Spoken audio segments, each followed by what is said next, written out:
a little demolition derby move by Derek Stoltz, and he missed him. Scott and Derek Stoltz near each other, and our Winston-Salem Police Department will try to calm their tempers. And we've got a Leland Engineering caution lights out at lap 27 of our 16.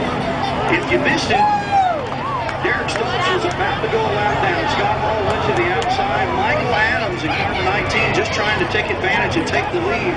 Dove to the inside, and Scott Hall was trying to reclaim the lead, and that's when it all broke loose over in the north turn. Coming up next, we will introduce to you somebody that's walking away with $500 of the Winston-Salem Journal's money tonight.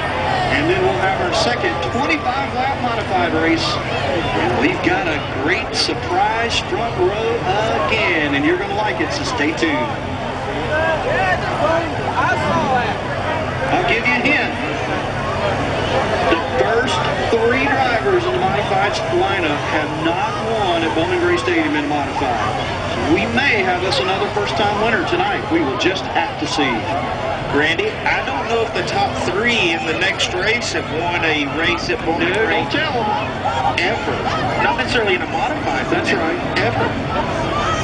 So we may have us a first-time winner tonight. But first, we're going to clean up